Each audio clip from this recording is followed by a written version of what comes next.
क्योंकि ना सिर्फ मांझी बल्कि चिराग पासवान और भी तमाम सारे जो दल हैं वो लोग इनसे नाराज हैं। इसके अलावा जेडीयू के अंदर भी ऐसे कई विधायक हैं जो इनसे खासे खफा हैं। अगर उनका रुख ऐसा ही रहा तो फ्लोर टेस्ट पास करना नीतीश कुमार के लिए बहुत मुश्किल हो जाएगा। ऐसे में जिस जोश में वो अभी नजर आ रहे हैं वो जोश जो है पूरी तरह से बिखर जाएगा, खत्म। जो खबरें आ रही हैं वो ऐसी खबरें आ रही हैं जो 8 से 10 विधायक लगभग उनके जो है कह सकते हैं कंट्रोल से बाहर है और उसी को लेकर परेशान नीतीश कुमार दिल्ली के चक्कर लगा रहे हैं। और ऐसे में महत्वपूर्ण बात यह है कि क्या वो फ्लोर टेस्ट पास कर पाएंगे और जो नाराज विधायक हैं क्या वो जो आरजेडी खेमे में आएंगे, क्योंकि अगर वो उस तरफ आते हैं तो यहाँ पर ये मानकर चलिए कि एक बार फिर से आरजेडी की सत्ता में वापसी हो सकती है और नीतीश कुमार को बिल्कुल। जब से नीतीश कुमार इस गठबंधन में शामिल हुए हैं तब से चिराग पासवान की पार्टी को कोई खासा फायदा नजर आया नहीं है।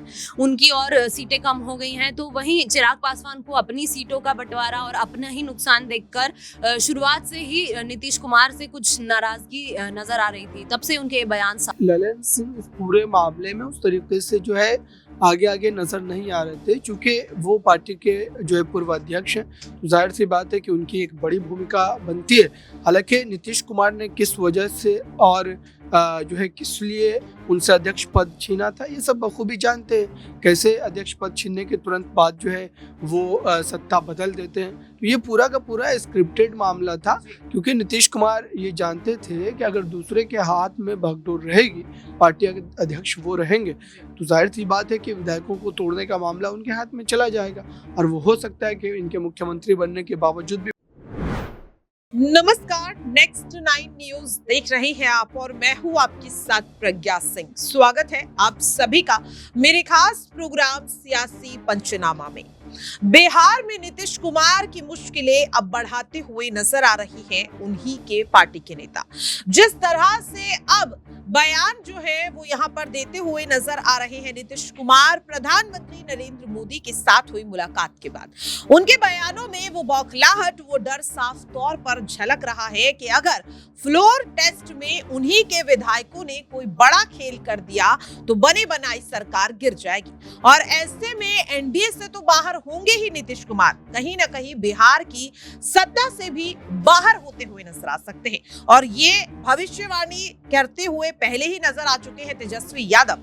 अब ऐसे में लगातार सवाल ये बनता हुआ नजर आ रहा है कि नीतीश कुमार ने जो दावे प्रधानमंत्री संग हुई मुलाकात के बाद किए हैं क्या वो सच साबित होते हुए नजर आएंगे, क्योंकि जिस तरह से चिराग पासवान का नाम सुनते ही मीडिया पर भड़कते हुए नजर आते हैं और सवाल का जवाब दिए बिना ही नीतीश कुमार वहां से चले जाते हैं। क्या जीतन राम मांझी के बाद अब चिराग पासवान नीतीश कुमार के गले की फांस बनते हुए नजर आ रहे हैं? न्यूज रूम में मौजूद अपने सहयोगियों से इस चीज को समझेंगे कि बिहार में क्या अभी कोई बड़ा खेला होना बाकी है, जैसा कि तेजस्वी यादव कहते हुए नजर आ रहे हैं।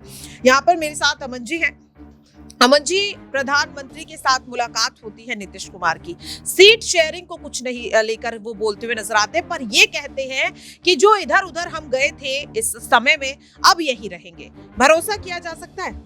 देखिए बिल्कुल, और जिस तरह से नीतीश कुमार के वायदे हैं वैसे वो भी नज़र आते हैं कि हर बार वो यही कहते हैं कि अब इस तरफ आ गए तो अब उस तरफ नहीं जाएंगे, लेकिन कुछ दिनों के बाद उनका फिर मोह भंग हो जाता है और वो फिर दूसरा खेमे में पहुंच जाते हैं, ये खेमा छोड़कर। तो इस तरह के वायदे वो लगातार कर रहे हैं और इसके ऊपर मुझे लगता है कि अब बिहार की जनता को एतबार होगा नहीं और जो लगातार राजनीति उनकी है वो भी नज़र आ रही है कि सत्ता पाने के लिए कभी बीजेपी और कभी आरजेडी का जो दामन थामते हैं उससे भी जनता कहीं कहीं उकता रही है कि आखिर आपकी जो राजनीति की एक तरह विचारधारा है वो आखिर क्या है और किस तरह से आप जो है राजनीति करना चाहते हो, सरकार चलाना चाहते हो। आप 8-9 बार के मुख्यमंत्री हो, लेकिन जब विकास की बात आती है तो कहीं ना कहीं आप कांग्रेस पे ठीकरा फोड़ते हो, लालू यादव पे ठीकरा फोड़ते हो, तमाम दलों पे को लेकर बात करते हो, लेकिन अपनी बात नहीं करते। क्योंकि आप 8-9 बार के मुख्यमंत्री हो तो आपने बिहार के लिए क्या किया वो ज़रूरी है बताना। इसके अलावा देखा जाता है कि जिस तरह से बिहार को विशेष राज्य के दर्जे की बात लगातार जब होती है जब वो आरजेडी में होते हैं, लेकिन जैसे बीजेपी खेमे में आते हैं इसके ऊपर बात करना भूल जाते हैं। तो ऐसे तमाम सारे मुद्दे जिसको लेकर नीतीश कुमार को घेरा जाता है और बात की जाती है। वहीं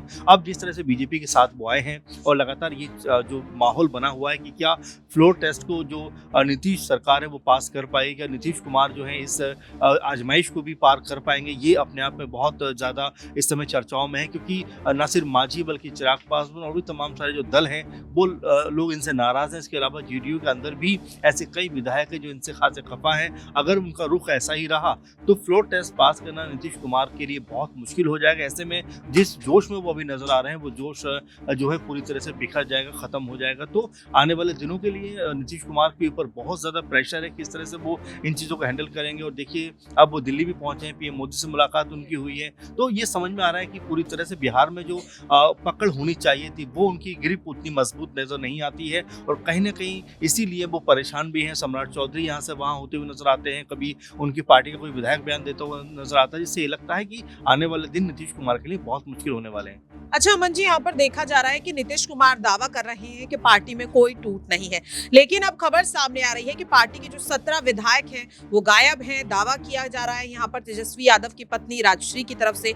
ये जो तमाम खबरें हैं, क्योंकि ललन सिंह की बगावत को लेकर पहले ही दावे किए जा रहे थे, ऐसे में गोपाल मंडल का बयान, तेजस्वी यादव की मांग, चिराग पासवान का समर्थन, तो क्या लग रहा है कि विधायकों का क्या यहाँ पर एक बार फिर से रुख जो है वो आरजेडी की तरफ होता हुआ देखा जा सकता है? देखिए बिल्कुल, और शुरुआत से ऐसा लग रहा है कि जिस तरह का ये गठबंधन हुआ है, ये गठबंधन बहुत मजबूरी का गठबंधन है। किसी तरह से नीतीश कुमार को सरकार में रहना था, इसीलिए उन्होंने बीजेपी का रुख किया और अब कह रहे हैं कि भाई अब यहाँ आ गए तो अब कहीं नहीं जाएंगे। यही बातें बारंबार दोहराते हुए नजर आते हैं। वहीं उनके ही विधायकों की बात करें तो बिल्कुल आपने सही कहा कि जो खबरें आ रही हैं वो ऐसी खबरें आ रही हैं जो 8 से 10 विधायक लगभग उनके जो है कह सकते हैं कंट्रोल से बाहर है, और उसी को लेकर परेशान नीतीश कुमार दिल्ली के चक्कर लगा रहे हैं। और ऐसे में महत्वपूर्ण बात यह है कि क्या वो फ्लोर टेस्ट पास कर पाएंगे, और जो नाराज विधायक हैं क्या वो जो आरजेडी खेमे में आएंगे, क्योंकि अगर वो उस तरफ आते हैं तो यहाँ पर ये मानकर चलिए कि एक बार फिर से आरजेडी की सत्ता में वापसी हो सकती है और नीतीश कुमार को करारा झटका लग सकता है।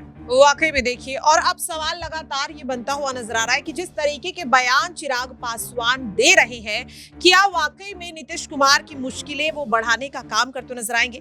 यहाँ पर मेरे साथ शिखा है और शिखा से इस चीज को समझेंगे कि शिखा, जिस तरीके के बयान चिराग पासवान दे रहे हैं, जीतन राम मांझी की हर मांग का समर्थन कर रहे हैं, जीतन राम मांझी की मांगे तो पूरी हो गई हैं, लेकिन चिराग पासवान का नाम सुनते ही नीतीश कुमार नाराज हो जाते हैं, तो क्या ऐसे में माना जा सकता है कि चिराग पासवान नीतीश कुमार को धोखा देते हुए आरजेडी की तरफ चले जाएं, क्योंकि एनडीए में शामिल होकर उन्हें कुछ खास फायदा नहीं हुआ है? जी देखिए, जब से नीतीश कुमार ने इंडिया गठबंधन का साथ छोड़ा था, तभी से चिराग पासवान की नाराजगी सामने जाहिर हो रही थी, क्योंकि वो नहीं चाहते थे कि नीतीश कुमार इंडिया को तोड़कर एनडीए में आए। उस टाइम पे चिराग पासवान ने ये भी कहा था कि हमें ज़रूरत नहीं है, एनडीए में सीट पूरी हो रही हैं और ज़रूरत नहीं है हमें कि नीतीश कुमार इसमें आए। लेकिन उसके बावजूद नीतीश ने अपना गठबंधन तोड़ के इसमें आए, तब से ही चिराग पासवान की नाराजगी जाहिर हो रही थी। ऐसे में तमाम नेताओं के बयान भी सामने आए हैं, तो तमाम अटकलें लगाई जा रही थी। शिखा, यहाँ पर चिराग पासवान के बयान इसीलिए इतने ज्यादा देखने के लिए मिल रहे हैं नीतीश कुमार के खिलाफ, क्योंकि उन्हें कहीं ना कहीं उम्मीद थी कि एनडीए की अगर जीत होती है तो जाहिर तौर पर हो सकता है कि उन्हें मुख्यमंत्री पद मिल जाए, क्योंकि उनके पिता रामविलास पासवान जो है बिहार में दिग्गज नेताओं में शुमार रहते थे, और ऐसे में उन्हें लग रहा था कि अगर एनडीए की जीत होती है तो चिराग पासवान को मुख्यमंत्री बनाया जाएगा।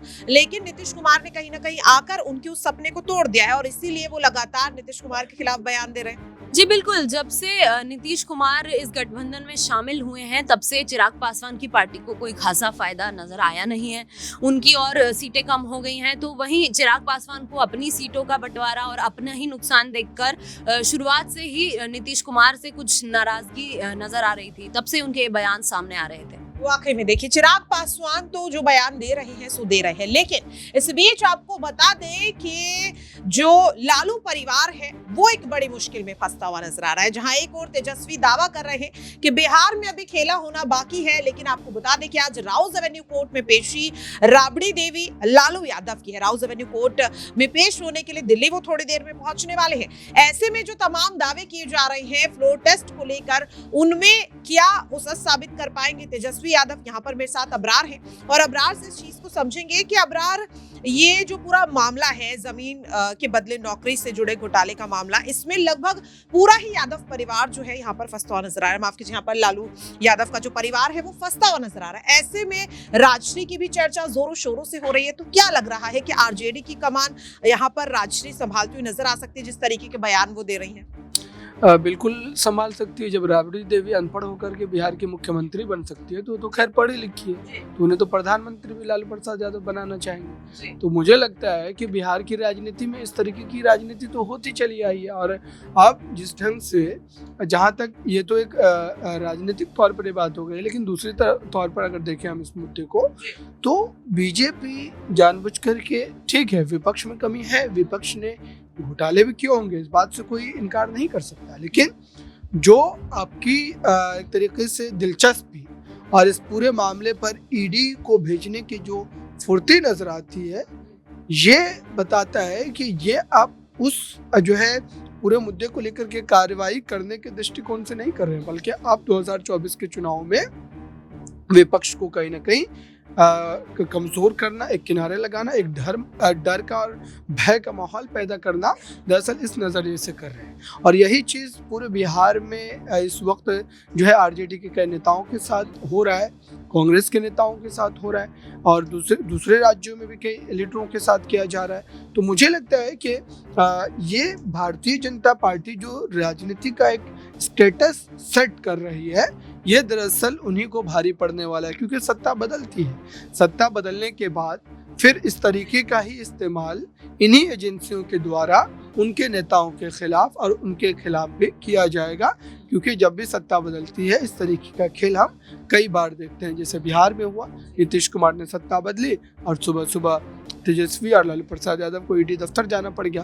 तो ये पूरा खेल समझ में आता है, इसमें कोई ढका छिपा या कोई सिक्स सेंस लगाने की ज़रूरत नहीं है कि इसमें कुछ बड़ी बात समझने की ज़रूरत है। लेकिन हाँ, लोग डरते हैं, लोग इस पूरे मामले पर अपनी जो है मुंह को नहीं खोलना चाहते, क्योंकि उन्हें पता है सरकार के खिलाफ बोलने का अंजाम क्या होता है और किस तरीके से सरकार जो है उनको एक कानूनी शिकंजे में कहीं ना कहीं दबोचने का प्रयास कर। वाकई में देखिए, यहाँ पर सवाल काफी अहम है, लेकिन अबरार यहाँ पर एक और सवाल रहेगा कि लगातार कहा जा रहा है कि ललन सिंह जो कहीं ना कहीं तेजस्वी यादव को मुख्यमंत्री बनाना चाहते थे, ये बात नीतीश के सामने रखी और उन्होंने साफ इनकार कर दिया, और इसके बाद से ही ललन सिंह को दरकिनार भी किया जा रहा है। तो क्या यहाँ पर ललन सिंह एक बार फिर से बड़ी बगावत जो है वो नीतीश कुमार के खिलाफ करते हुए नजर आ सकते हैं, क्योंकि लगातार जो कयास यहाँ पर लगाए जा रहे हैं?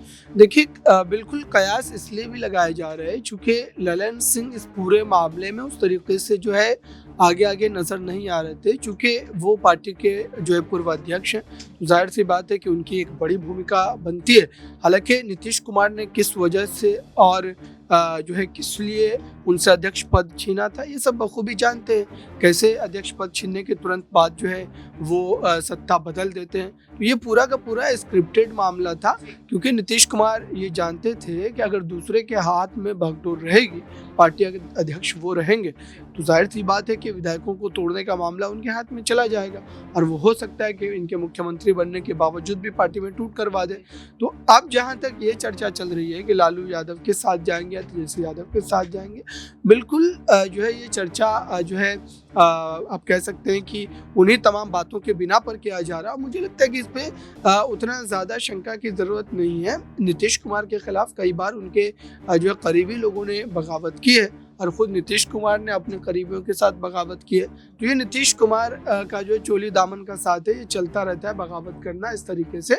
और मुझे लगता है कि ललन सिंह भी आने वाले दिनों में, अगर उन्हें लगेगा कि आरजेडी के साथ, कांग्रेस के साथ महागठबंधन में जाकर उन्हें कोई बड़ा सियासी फायदा मिल रहा है और उनके राजनीतिक जीवन में कोई बड़ा उछाल आने वाला है, तो जाहिर सी बात है कि वो भी जो है नीतीश कुमार का साथ छोड़ने में किसी भी तरीके का संकोच नहीं करेंगे।